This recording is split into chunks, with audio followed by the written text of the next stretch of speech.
After staying at Shaw's Hiker Hostel, I began what is known as the 100-mile wilderness. It's a 100-mile stretch of the trail where there are no supplies. It's the most remote area of the entire Appalachian Trail and also one of the most beautiful. During this time, I took very few pictures and videos.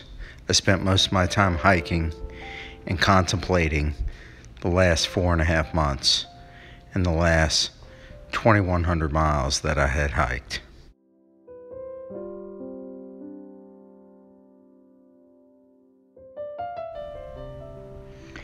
I thought about all the people that I had met along the trail and all the lessons that I learned while on the trail. Most of all, I just tried to enjoy the last 100 miles of my journey. A journey that began a long time ago on January 30th in the cold winter air of Springer Mountain, Georgia. And now here I was, nearly 2,100 miles north, going through some of the most beautiful country I had seen. It was rugged, lots of roots, lots of rocks, but you can feel that the journey was coming to an end. On a third day, approximately 41 miles into the 100-mile wilderness, I got my first real look at my goal, Mount Katahdin. For the first time, I could actually see the finish line. Seeing Katahdin for the first time and also looking at the weather coming up that weekend, I realized that in order to have a good summit day, I needed to pick up the pace. It was easy to do after seeing Katahdin, as it drew me ever closer like a magnet.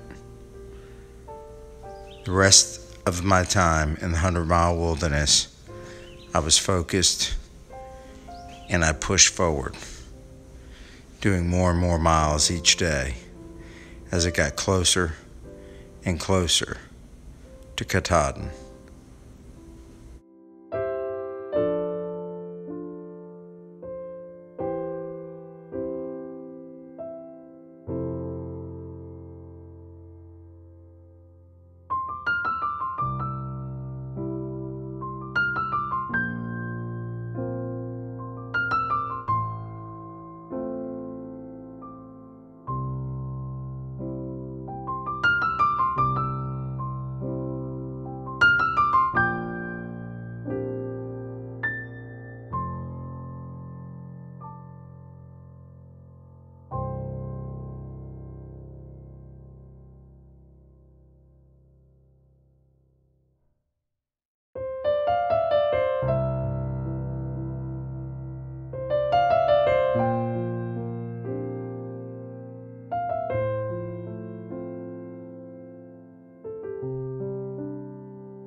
Finally, when I exited the 100-mile wilderness and crossed Abol Bridge, I got my first close-up view,